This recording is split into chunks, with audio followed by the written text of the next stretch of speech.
খোয়াই জেলা শাসক কার্যালয়ের কনফারেন্স হলে আজ জেলার বিভিন্ন উন্নয়নমূলক কাজের অগ্রগতি নিয়ে পর্যালোচনা বৈঠক করেন জেলার অভিভাবক মন্ত্রী তথা সমাজ কল্যাণ ও সমাজ শিক্ষা মন্ত্রী টিঙ্কু রায়।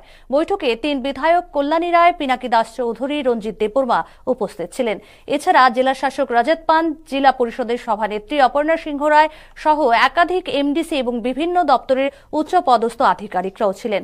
বৈঠকে ভিভিজি রামজি প্রকল্প সহ বিভিন্ন সরকারি প্রকল্পের অগ্রগতি, চলমান কাজের বর্তমান অবস্থা এবং বাস্তবায়নে থাকা সমস্যাগুলো নিয়ে বিস্তারিত আলোচনা হয়। মন্ত্রী টিঙ্কু রায় সংশ্লিষ্ট আধিকারিকদের দ্রুত বাকি কাজ সম্পূর্ণ করার নির্দেশও দেন।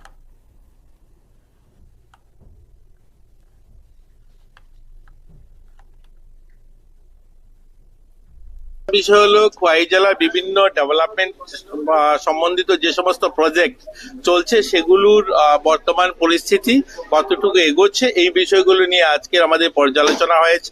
আর একটা হলো 30 তারিখে মাননীয় মুখ্যমন্ত্রী আসবেন, কিছু প্রজেক্ট কমপ্লিট হয়েছে সেগুলো উদ্বোধন করবেন